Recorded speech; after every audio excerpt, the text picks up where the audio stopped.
Israeli সেনাবাহিনী দক্ষিণ গাজায় মিশরীয় সীমান্ত বরাবর হামাসের বহুতল সুড়ঙ্গের একটি জটিল ব্যবস্থা আবিষ্কার করেছে।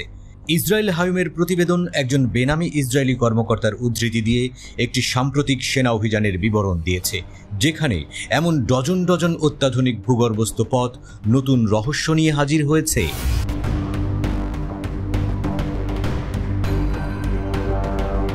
রিপোর্টে বলা হয়েছে, ইসরায়েলি সেনারা গাজা থেকে 2005 সাল থেকে সরে যাওয়ার পর বছরের পর বছর ধরে এই টানেলগুলো ব্যবহার করে হামাস তার ক্ষমতা উল্লেখযোগ্যভাবে বৃদ্ধি করেছে।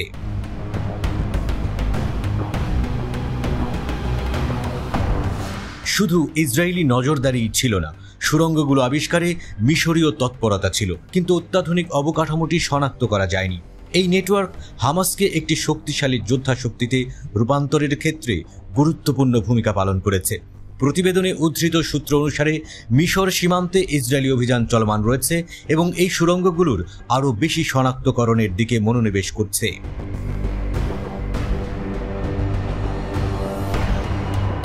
ওয়াশিংটন পোস্ট মে মাসের শেষের দিকে রিপোর্ট করেছে, ইসরায়েলি সেনাবাহিনী ফিলাডেলফি করিডোর দিয়ে মিশরে যাওয়ার 20টি টানেল খুঁজে পেয়েছে, যা গাজার দক্ষিণতম শহর রাফা এর প্রান্ত বরাবর চলে গেছে। প্রতিবেদনে দাবি করা হয়েছে, তেল আবিব এই সুড়ঙ্গগুলোর মধ্যে 14টি ধ্বংস করেছে এবং বলেছে যে সম্ভাব্য আরও বেশ কয়েকটি অনাবিষ্কৃত পথ রয়েছে।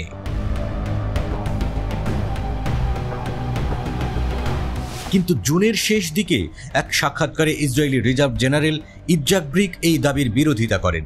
তেল আবিব ফিলাডেলফি করিডোর বরাবর চলা সুড়ঙ্গগুলির ধ্বংস বা নিষ্ক্রিয় করতে সক্ষম হয়েছে। ব্রিক বলেন, সিনাই পর্যন্ত যে টানেলগুলো পৌঁছেছে সেগুলো সিল করার কোনো উপায় নেই। টানেলগুলি হামাসের অক্সিজেন, যা তারা অস্ত্র স্থানান্তর করতে ব্যবহার করে। সেনাবাহিনী দাবি করে, ফিলাডেলফি করিডোরের উপর তাদের সম্পূর্ণ নিয়ন্ত্রণ রয়েছে এবং তারা টানেল বন্ধ করে দিয়েছে। এটা সত্য নয়।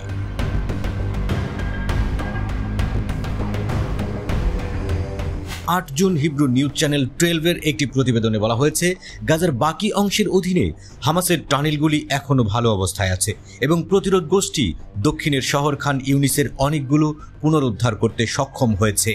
ফিলাডেলফি করিডোর দীর্ঘদিন ধরে অবরুদ্ধ গাজা উপত্যকায় একটি গুরুত্বপূর্ণ লাইফলাইন। গাজায় অস্ত্র আনার জন্য প্রতিরোধ যোদ্ধারা এই করিডোর ব্যবহার করে। ইসরায়েল গত 7 মে রাফা ক্রসিং দখল করে এবং কয়েক মাস ধরে আন্তর্জাতিক সতর্কতা অমান্য করে দক্ষিণের শহরটিতে প্রবেশ করতে শুরু করে, প্রায় 1 মিলিয়ন ফিলিস্তিনিকে বাস্তুচ্যুত করে। ফিলাডেলফি করিডোরটি মে মাসের শেষের দিকে ইসরায়েলি বাহিনী দখল করে নেয়। গুরুত্বপূর্ণ করিডোরে ইসরায়েলের উপস্থিতি তেল আবিব এবং হামাসের মধ্যে যুদ্ধবিরতি এবং বন্দি বিনিময় চুক্তিতে পৌঁছানোর প্রচেষ্টার পথে অনেক বাধাগুলির মধ্যে অন্যতম।